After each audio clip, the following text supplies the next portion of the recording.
talk to me. Information, news, and entertainment on demand. WSRadio.com. Welcome to This Week in Marketing, brought to you by the San Diego chapter of the American Marketing Association. And I'm Wade Taylor hosting this episode. We're continuing our series where we're meeting the different agencies and organizations here in town. Spotlight on Agencies is the working name of it, because there are amazing people here in San Diego that are part of our marketing community that we're busy in our own little business, so we're not even aware of them. And also, we're not aware of how they can be of assistance to us.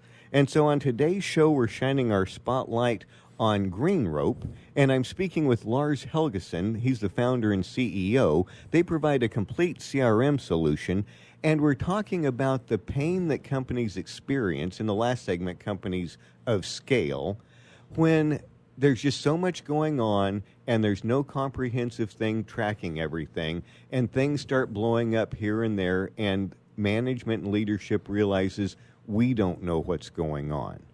And so a solution like Greenrope provides visibility, and through that visibility allows management to make better decisions based on what's actually happening, not necessarily biases and presuppositions and the old, but we've always done it this other way. Yeah, well, how's that working for you?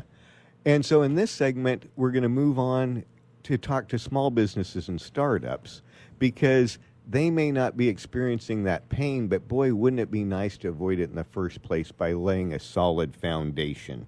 You know, when it comes to startups and small businesses, it's critical to lay a good foundation early on.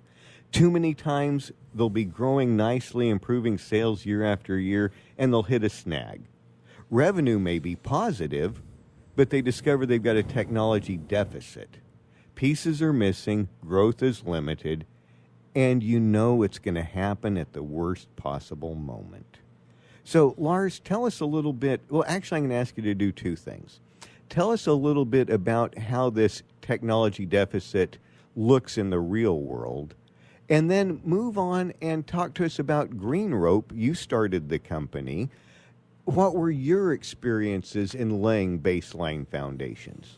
Yeah, you know, a lot of what we learn, a lot of the problems that we solve, we confronted ourselves.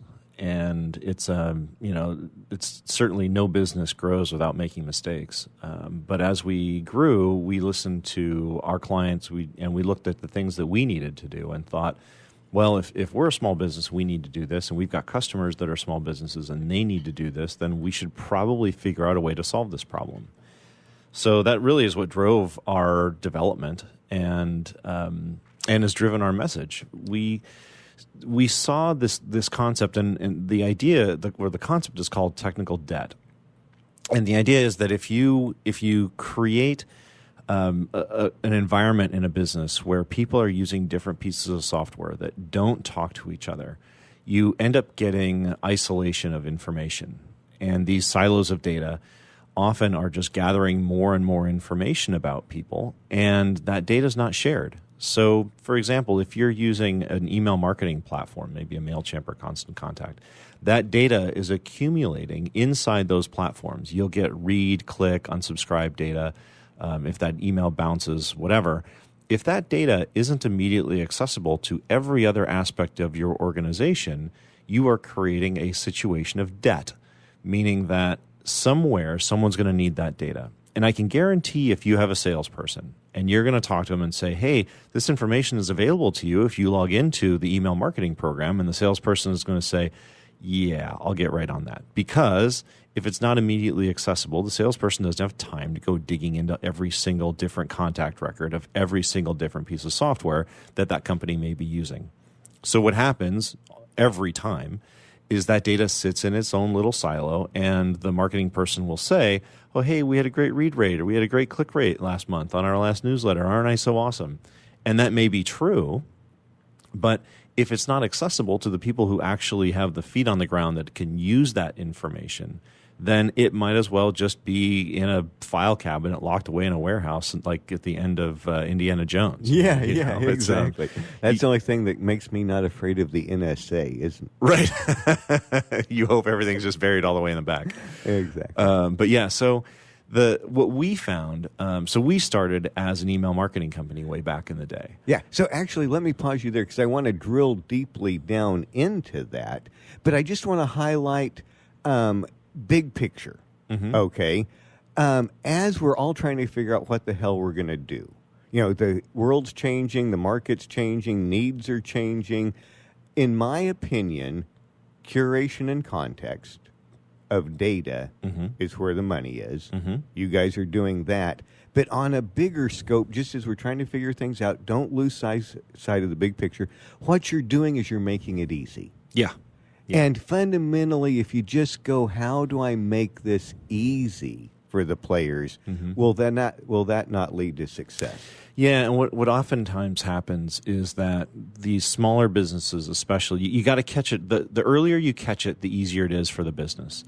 A lot of smaller businesses kind of get tricked into thinking that some of the more traditional CRM solutions are where to go because they downplay how hard it is to integrate different pieces of data.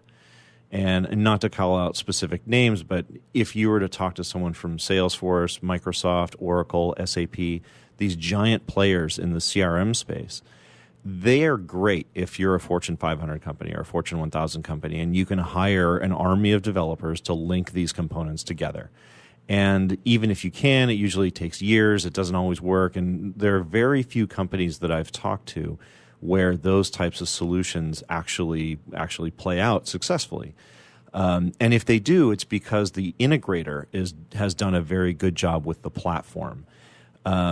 Most of the time, that data just does not play well together. And it's because it's not really designed to. An email marketing company makes their software so it's great for the email marketers. Right. A customer service company makes the ticketing software great because they want it used by the customer service representatives.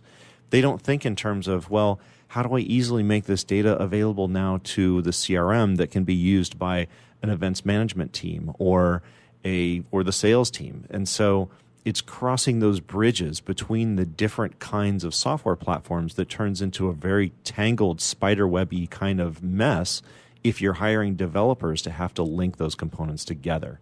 And that's the problem that we solve. When we saw that back in the day when we were doing email marketing and we saw that we were generating this data for our customers, and we realized that it was hard for them to say, how do I translate this data into something else, some sort of use that maybe that another part of my company or my team can use. Then we realized that they would have to use APIs. And when you have to use APIs, so APIs, automated programming interfaces, it's software used to connect one server to another or one service to another. And you need to be a developer to do an API.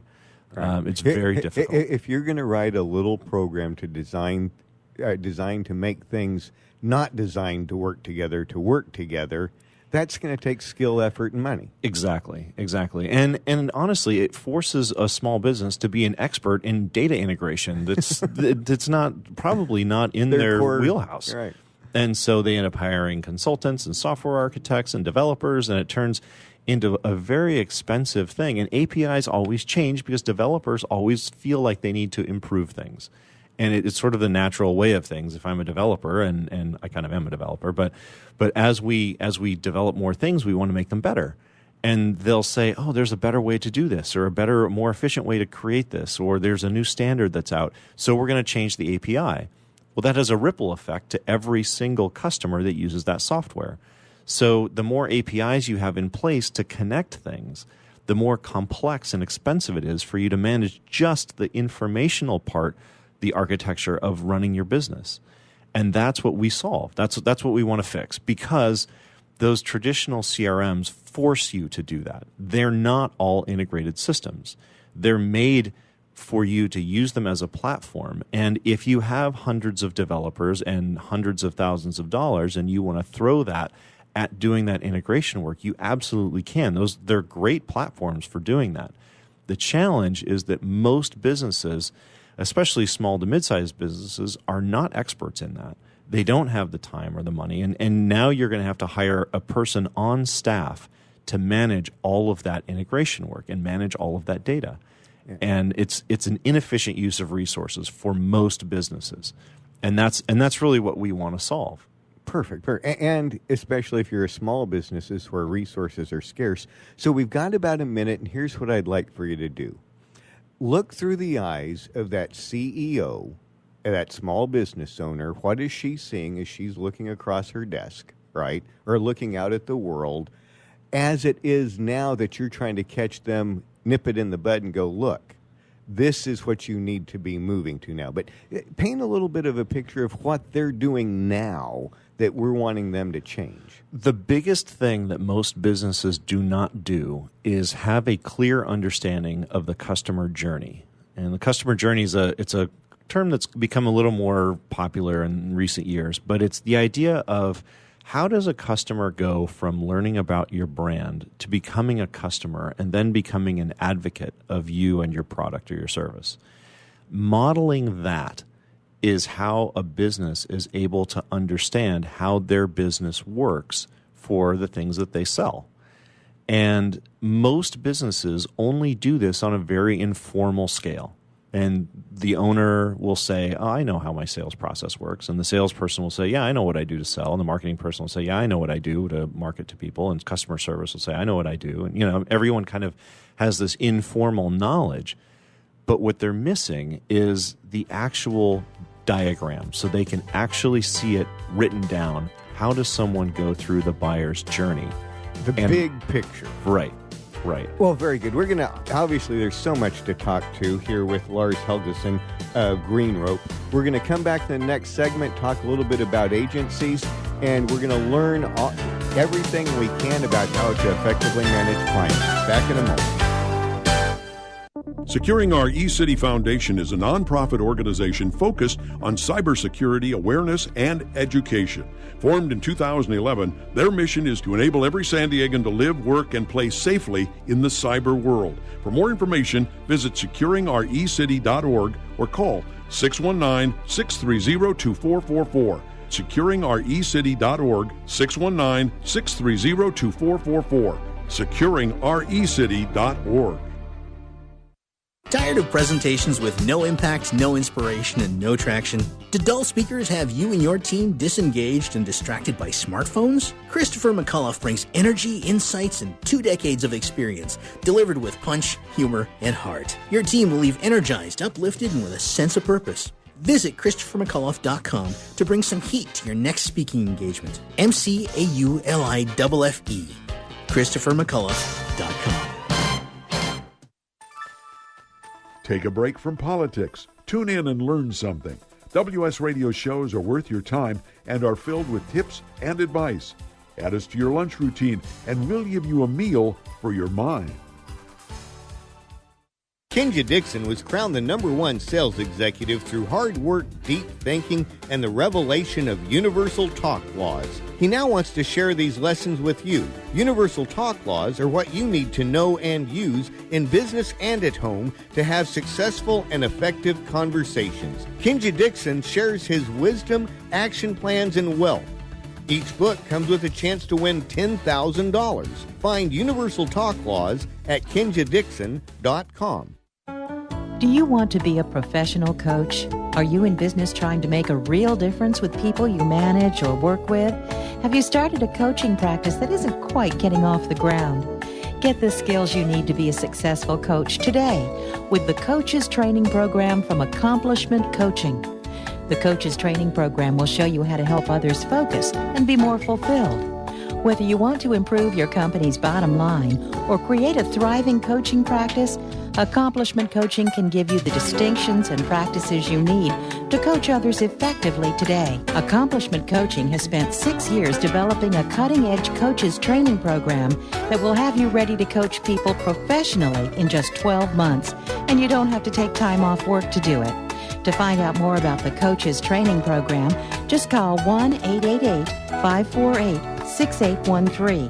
That's 1-888-548-6813. Small businesses are the lifeblood of America's economy. Every Thursday, SBA Radio interviews industry professionals and is dedicated to provide small businesses with timely insights and innovations. Visit www.sbaradio.us for details.